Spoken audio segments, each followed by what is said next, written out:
ఆశా వర్కర్ల సమస్యలపై చలో హైదరాబాద్కు వెళుతున్న ఆశా వర్కర్లను అరెస్టు చేయడం సరికాదని సిఐటి జిల్లా అధ్యక్షులు జయశంకర్ గౌడ్ అన్నారు.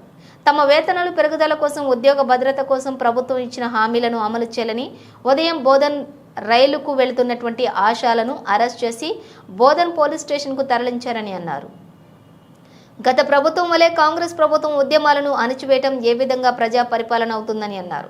వెంటనే ఆశా వర్కర్లకు న్యాయమైన డిమాండ్లు అమలు చేయాలని కోరారు. లేకపోతే రాబోయే కాలంలో పోరాటాలను ఉధృతం చేస్తామని, అందుకు ప్రభుత్వం బాధ్యత వహించాల్సి ఉంటుందని అన్నారు. ఈ కార్యక్రమంలో విజయలక్ష్మి, సుజాత, కల్పన, రమణి, రమ, అనురాధ మొదలగు వారు పాల్గొన్నారు. సంవత్సరాలు ప్రజలకు సేవ చేస్తూ ఉంటే వాళ్ళకు రిటైర్మెంట్ ఇచ్చే బెనిఫిట్స్ లేదు. అటువంటి సందర్భంలో ఈరోజు అనేక హామీలు ఇచ్చి అధికారంలోకి వచ్చినటువంటి కాంగ్రెస్ ప్రభుత్వం తాము అధికారంలోకి వచ్చినాక తమ న్యాయమైన డిమాండ్లను అమలు చేస్తామని ఆ వాగ్దానం ఇవ్వడం జరిగింది.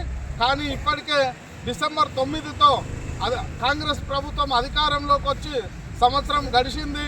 ఈ సందర్భంగా సంబరాలు చేసుకుంటూ ఉన్నారు తప్ప కార్మికుల సమస్యల్ని, ఆశా వర్కర్ల సమస్యల్ని పరిష్కరించే ధోరణిలో లేకపోయేసరికి ఈరోజు చలో హైదరాబాదు సిఐటు ప్రకటించింది.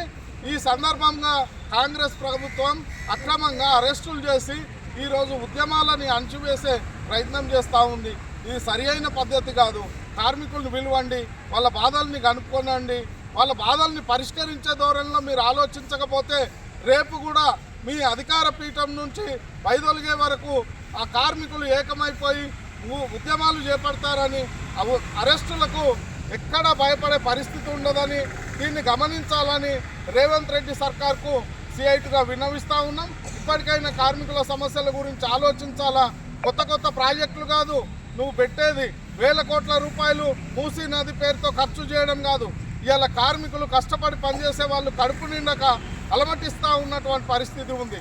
వాళ్ళ పిల్లల్ని చదివించుకోవడానికి కూడా సరి అయిన పరిస్థితులు లేవు. మళ్ళీ అనేక ఇబ్బందులు పడుతూ ఉన్న పరిస్థితి ఉంది. గత 10 సంవత్సరాల్లో బంగారు తెలంగాణ పేరుతో టీఆర్ఎస్ ప్రభుత్వము మోసం చేసింది కార్మిక వర్గాన్ని. మీరు ఇవాళ ప్రజాపాలన పేరుతో కార్మిక వర్గాన్ని మోసం చేస్తే ఖబర్దార్ అని ఈ సందర్భంగా హెచ్చరిస్తూ ఉన్నాం.